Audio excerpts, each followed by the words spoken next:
Police officer stops a car, then freezes when he notices her tattoo. It was a warm afternoon in Monaco, the sun gleaming off the luxury cars cruising along the serpentine roads of the French Riviera. Officer Marc Renault, a seasoned member of Monaco's elite police force, was stationed near the Boulevard des Moulins.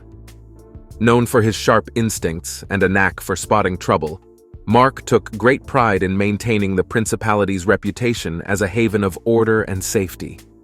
But before we dive into what happens next, I'd love to know, where are you tuning in from today? Drop a comment below and please like the video. Thank you. As he watched the stream of vehicles glide past, his attention was drawn to a sleek black Maserati Gran Turismo, moving slightly slower than the rest. Something about it caught his eye, not the car itself, but the driver. A woman, poised yet casual, sat behind the wheel wearing large sunglasses and a silk scarf tied around her head. Her demeanor was calm, yet Mark's instincts kicked in. There was something familiar about her, but he couldn't place it. Mark flipped on his patrol lights and signaled for the Maserati to pull over.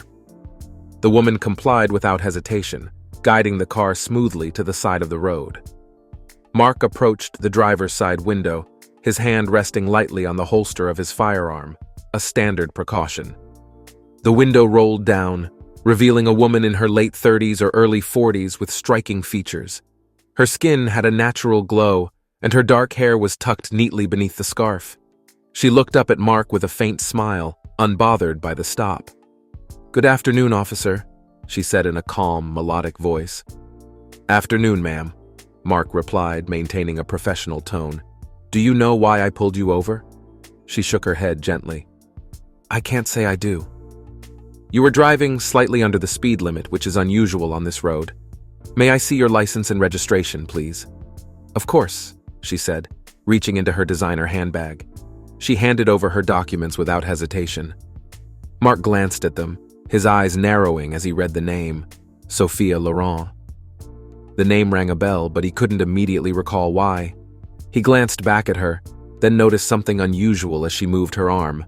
A tattoo peeked out from beneath the sleeve of her linen blouse, just above her wrist.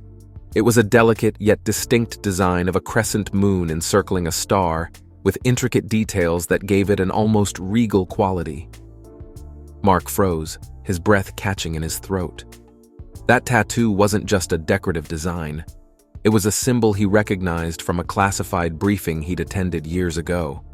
The crescent moon and star belonged to a covert group that operated in the highest echelons of society, a secretive organization rumored to wield incredible influence across Europe. Members of this group were known to be untouchable, their identities shrouded in mystery. "Is something wrong, officer?" Sophia asked, her voice steady but with a hint of curiosity. Mark quickly composed himself, though his mind raced. "No, ma'am. Just standard procedure." He handed back her documents but couldn't resist asking, "That tattoo, does it mean something special to you?" Sophia's smile widened slightly, though it didn't reach her eyes. "It's a family symbol, a reminder of where I come from." Mark nodded, though he wasn't convinced by her casual explanation. His instincts screamed at him to tread carefully.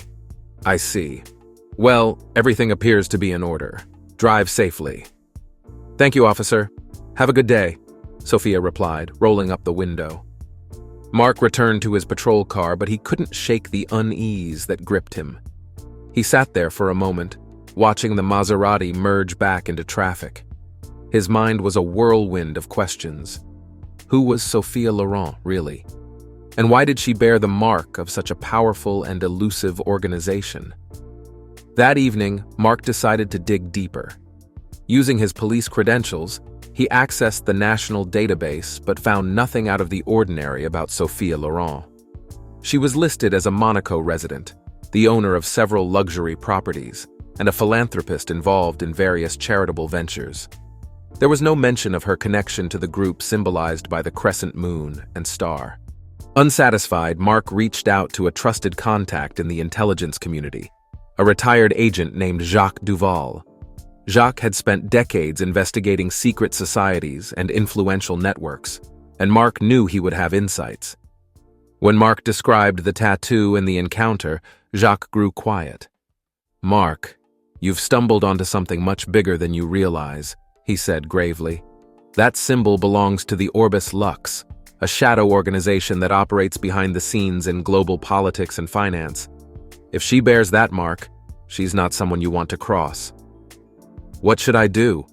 Mark asked, a mix of curiosity and apprehension in his voice.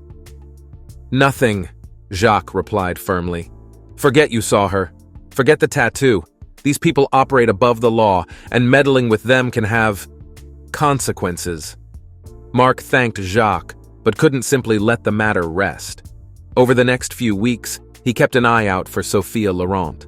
She seemed to move through Monaco's elite circles effortlessly, attending high-profile events and rubbing shoulders with dignitaries and celebrities. Yet she remained an enigma, her true connections hidden beneath layers of sophistication and charm. One evening, while patrolling near the prince's palace, Mark spotted her again, this time stepping out of a Rolls-Royce with an older man who appeared to be a high-ranking diplomat. She glanced in Mark's direction, her gaze lingering for a moment before she turned away. It was in that fleeting moment that Mark realized Sophia knew exactly who he was and what he suspected. Her subtle acknowledgement was both a warning and a reassurance. She had nothing to fear from him, and she knew he wouldn't dare dig further. Mark never saw her again after that night, but the encounter stayed with him. It was a stark reminder of the hidden power structures that existed beyond the reach of ordinary law enforcement. Though his curiosity burned, Mark heeded Jacques' advice and let the mystery remain unsolved. Years later, as he reflected on his career, Mark often thought of Sophia Laurent and her enigmatic tattoo. She was a symbol of the unseen forces that shaped the world, a reminder that even in a place as idyllic as Monaco, secrets lurked beneath the surface. Months passed, and Officer Marc Renaud continued with his duties, but his encounter with Sophia Laurent lingered in his mind like a shadow he couldn't shake. Every time he patrolled the gleaming streets of Monaco or passed by the luxurious mansions perched above the cliffs, he wondered how much power and influence Sophia wielded, and how deeply the Orbis Lux infiltrated society. One evening, Mark was called to a private gala hosted at the Hôtel de Paris Monte Carlo. The event, rumored to be an exclusive gathering of Monaco's elite, required heightened security. Mark was assigned to monitor the perimeter and ensure no unauthorized individuals entered. The night unfolded smoothly, with guests arriving in an array of exotic cars, dressed in dazzling attire that glittered under the warm Riviera moonlight. As Mark stood near the entrance, Sophia Laurent appeared again. This time she was dressed in an elegant emerald green gown that seemed to glow in the moonlight. She walked confidently, her presence commanding attention without effort. On her arm was a man Mark recognized from intelligence briefings, Ambassador Carlo Vicini, a powerful figure rumored to have ties to underground networks in Europe. Mark's heart quickened as he watched her approach the entrance. She glanced in his direction, and once again, their eyes met. Her expression was unreadable, but there was a flicker of acknowledgement, a subtle nod that sent chills down his spine.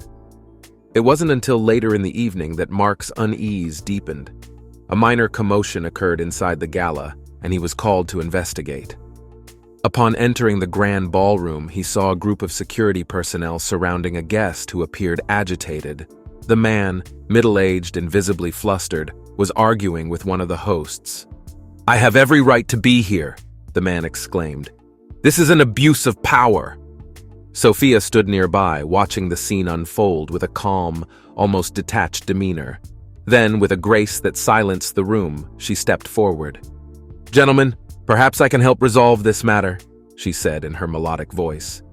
Mark observed from a distance, noting how the crowd seemed to part for her like the sea yielding to a queen.